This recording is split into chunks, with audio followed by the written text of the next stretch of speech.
Some say Guamagogo, and others call it house number 43 Trelawney Park. It's one and the same.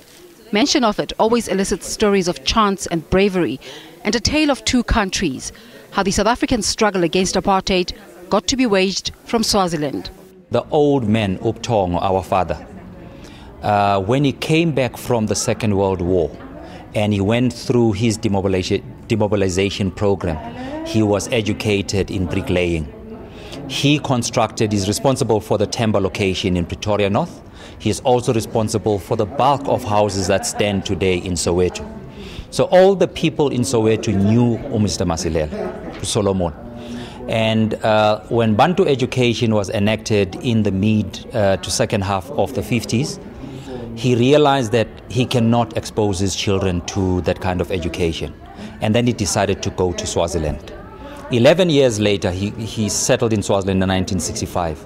11 years later, when the Soweto uprising hit us, every family or every parent that sent their children or their child across the border, they gave them one piece of advice. Go to Swaziland. When you cross the border, ask for the Masilelas. They will know what to do.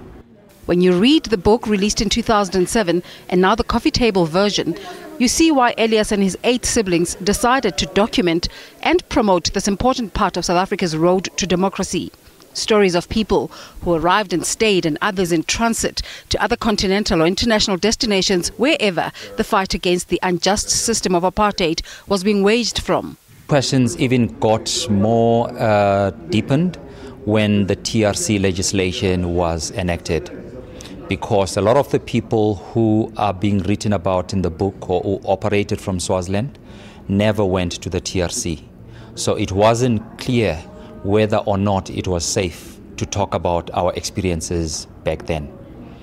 But much later in the thought process, it became very clear that we were actually depriving our children and future generations of a rich history. One of these operatives was MJ Mweramutsu.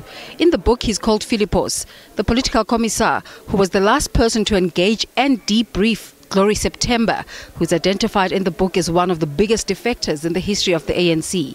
September's defection is said to have resulted in the disappearance and assassination of many people, such as Viva Dlodlo, Paul Dikeledi and Zweli Nyanda. I didn't apply for amnesty, so I can't talk too much.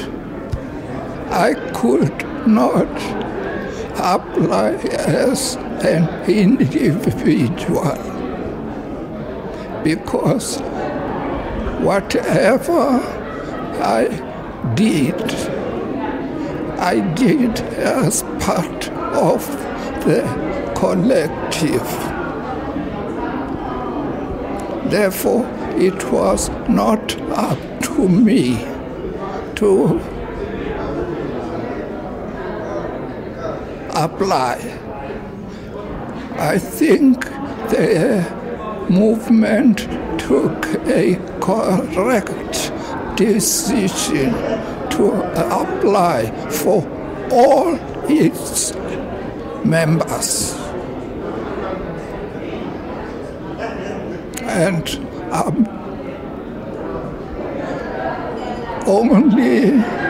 my only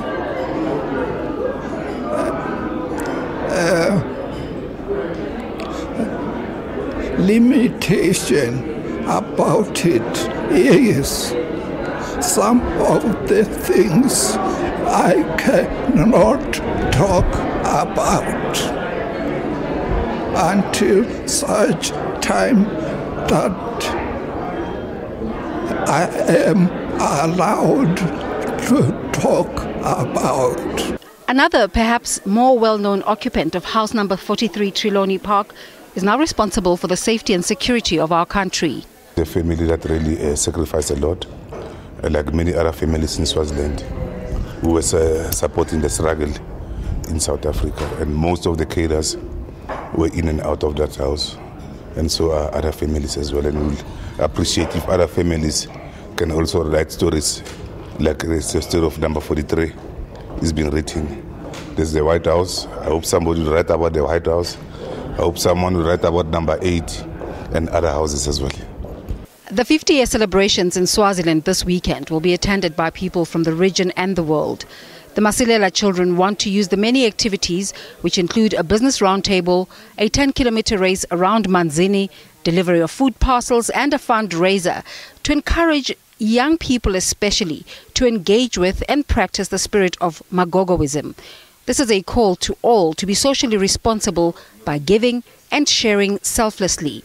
For SABC News, I'm Desiree Chauke.